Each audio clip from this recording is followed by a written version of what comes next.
محمد رسول اللہ کی شریعت تک کسی نبی کی شریعت میں یہ اصول تمام کے لیے دروازہ بند کر دیا گیا. یہ صرف آدم کی شریعت میں اصول تھا. اب ہوا یہ کہ حضرت آدم علیہ السلام کی زوجہ کے ہاں صبح قابیل اور اکلیمہ پیدا ہوتے ہیں, شام کو حابیل اور لیوا پیدا ہوتے ہیں.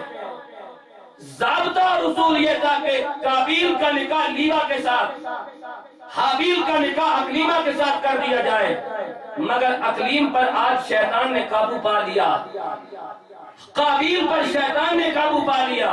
تو اس نے آدم علیہ السلام سے کہا کہ میں اپنے ساتھ پیدا ہونے والی کے ساتھ نکاح کروں گا. جب اس نے یہ کہا تو خدا کا عرش بھی کانپا, آسمان بھی ہلا, سورج نے بھی نظروں کو چھپایا. آدم نے بھی کہا ایسا تو میری شریعت اجازت نہیں دیتی. ابھی یہ تبصرہ جاری تھا کہ آسمان سے وہی آتی ہے, اگر آپ کی شریعت اجازت نہیں دیتی, یہ اس بات پر اصرار کر رہا ہے, تو آپ دونوں سے کہو دونوں قربانی دے دیں, جس کی قربانی قبول ہو جائے گی اس کا عقیدہ سچا عقیدہ ہوگا. ایک ولی کامل, ایک کلندر دوران کے قدموں میں کھڑا ہوں, اور سٹوری وائز مجھے کربلا بیان کرنا آتا نہیں ہے کیونکہ حسین فکر کا نام ہے, حسین عقیدے کا نام ہے, حسین حق و باطل کو سنبھالنے کا نام ہے. لہذا سٹوری وائز نہیں, حسین کو قرآن میں دیکھنا ہے تاکہ پتہ چل جائے کہ بلاوڑا کی سرزمین پر صرف قرآن کے نور کا فیضان رکھا جاتا ہے. اس کے پیچھے ثبوت کی دنیا میں قرآن کھڑا ہے. قرآن, سیدنا آدم علیہ السلام کو حکم ہوتا ہے ان کو کہو کہ قربانی دیں. حابیل بہت بڑا چرواہا تھا, اس نے بے شمار بکریاں پال رکھی تھی, دمبے پال رکھے تھے. قابیل گندم کاشت کرتا تھا, اور آپ کو یہ بھی بتا دوں کہ آدم علیہ السلام کے دور میں گندم کا جو دانہ تھا یہ شتر مرغ کے انڈے کے برابر تھا, گندم کا دانہ. لیکن ابھی یہ دانہ بہت چھوٹا سا ہو گیا. رسول اللہ نے فرمایا تمہارے گناہوں کی نحوست میں سے ہلکا کر دیا. یہ بھی حسینیت ہے, تمہارے گناہوں کی نحوست میں حق کو سمجھ لینا حسینیت ہے, حق کو نہ سمجھنا اور آنکھیں بند کر لینا یزیدیت ہے. تمہارے گناہوں کی نحوست میں اسے اتنا ہلکان کر دیا ہے. اب قابیل نے گندم اٹھائی 40 من, حابیل نے دمبا لیا.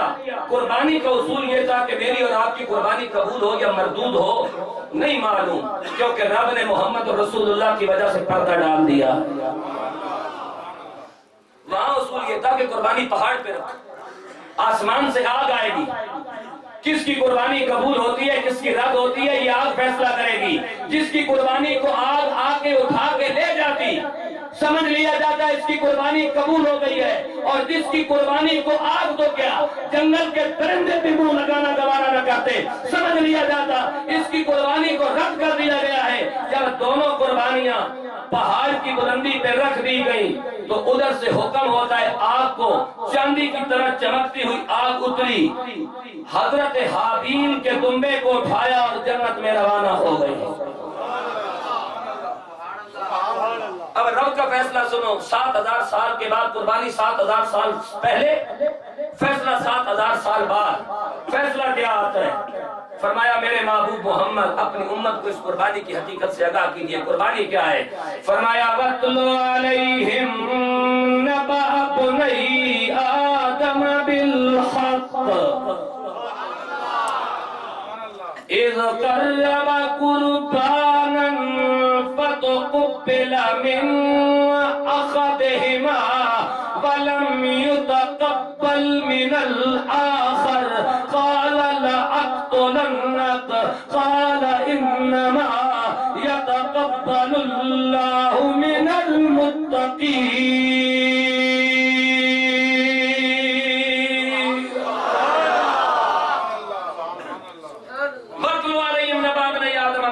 اے میرے حبیب محمد اپنی امت کو آدم کے بیٹوں کی بات سنا دیجئے.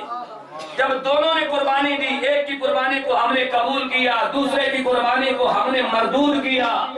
حسین نام تعظیم کا ہے, یزید نام خباثت کا ہے, یزید نام تکبر کا ہے, حسین نام عاجزی کا ہے, یزید نام بے وفائی کا ہے, حسین نام وفادار نام نبی کی سیرت کو نہ اپنانے کا ہے، حسین نام نبی کی اطاعت کا جھنڈا بلند کرنے کا ہے۔ کہ حضور قابیل اور حابیل دونوں سکے بھائی ہیں، اس بات کو غور سے سنو، دونوں باپ ماں آب و ہوا گود شکم جس صلب سے منتقل ہوئے وہ ایک گھٹی دودھ گھرانہ مکتب تدریس ایک، لیکن کیا وجہ ہے کہ ایک نبی کا بے ادب بن گیا، دوسرا نبی کا وفادار بن گیا؟ ایک ہوتا ہے نبی کی شریعت کا باغی، دوسرا ہوتا ہے نبی کا وفادار۔ یا اللہ یہ تو نے اس میں تفریق کیوں رکھی؟ فرمایا ان کا انداز دیکھو، جب آدم انہیں سمجھا رہے تھے، ایک آدم کو انگلی کے اشارے سے کہہ رہا تھا تو غلط کر رہا ہے، میرا حق مجھ سے لینا چاہتا ہے، رب نے کہا میں نے اسے دھتکار دیا، صبح قیامت تک اس کی قربانی کو رد کر دیا، اور جس نے چھوٹا سا دمبا دیا تھا وہ نظریں جھکا کے حیا کے مارے نبی سے باتیں کر رہا تھا۔ پتہ چلا جس کے دل میں نبی کا اور ولی کا حیا ہوتا ہے، اللہ اس کے درجوں کو بلند کر دیا کرتا ہے۔ ہم کہاں کھو گئے؟ ہم نے کبھی ان کو موازنہ کرنے کی کوشش ہی نہیں کی ہے، اس لیے کہ ہمارے آنسو حسین کے لیے ہوتے ہیں، ہماری نیاز حسین کے لیے ہوتی ہے۔ کاش کہ یہاں محفل سے اٹھ کے ہمارا کردار بھی حسین کے لیے ہوتا۔ ہم حق کہتے کہ حق کیا ہے، ہم سچ کہتے کہ سچ کیا ہے، ہم جھوٹ کو جھوٹ کہہ سکتے، سچ کو سچ کہہ سکتے۔ اگر اس میں ہمیں تمیز کرنا آ گیا کہ حسین کیا ہے اور یزید کیا ہے، تو یقین مانو قیامت کے دن اگر ہم نے آج حق کہنا شروع کر دیا، یزید کے خلاف بغاوت کر دی اور یہ بتانا شروع کر دیا کہ مرشد کے دروازے کی تعلیم یہ ہے، تو قیامت کے دن حسین کے جھنڈے کے نیچے کھڑے نظر آ رہے ہوں گے۔ یہ نبی کے بیٹے کی قربانی ہے۔ آپ قربانی صرف جانور ذبح کرنے سمجھ بیٹھے ہیں، ذرا اپنے مرشد کو بھی دیکھیے کہ 24 گھنٹے کھڑے ہو کے وقت کی قربانی دے رہے ہوتے۔ یہ حسینیت ہے، یہ حسینیت ہے۔ ہم نے کبھی سوچا ہی نہیں، ہم نے تو صرف یہ سوچا ہوا ہے کہ 10 ذی الحج کو 11 ذی الحج کو 12 ذی الحج کو جانور ذبح کر دینا قربانی ہے۔ نہیں، وقت بھی قربانی دے رہا ہے، وقت کی بھی قربانی ہو رہی ہے، ان درختوں کی بھی قربانی ہو رہی ہے، ان جانوروں کی بھی قربانی ہو رہا ہے، انسان اپنے نفس کی بھی قربانی دے رہا ہے، خواہشات کی بھی قربانی دے رہا ہے۔ بڑا مشکل ہوتا ہے اپنی خواہشات کو قربان کر دینا، لیکن نبی کی امت کی خاطر اپنا سب کچھ قربان کر دینا، یہ صرف حسینیوں کا شیوا ہوا کرتا ہے، یہ صرف حسینیوں کا شیوا ہوتا ہے، یہ صرف حسینی فکر ہوتی ہے۔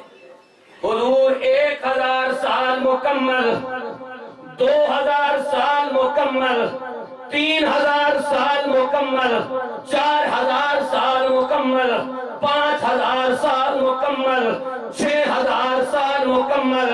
مینا کی سرزمین ہے، عشق کا نیا مکتب آباد ہونے جا رہا ہے، عشق کا نیا مکتب۔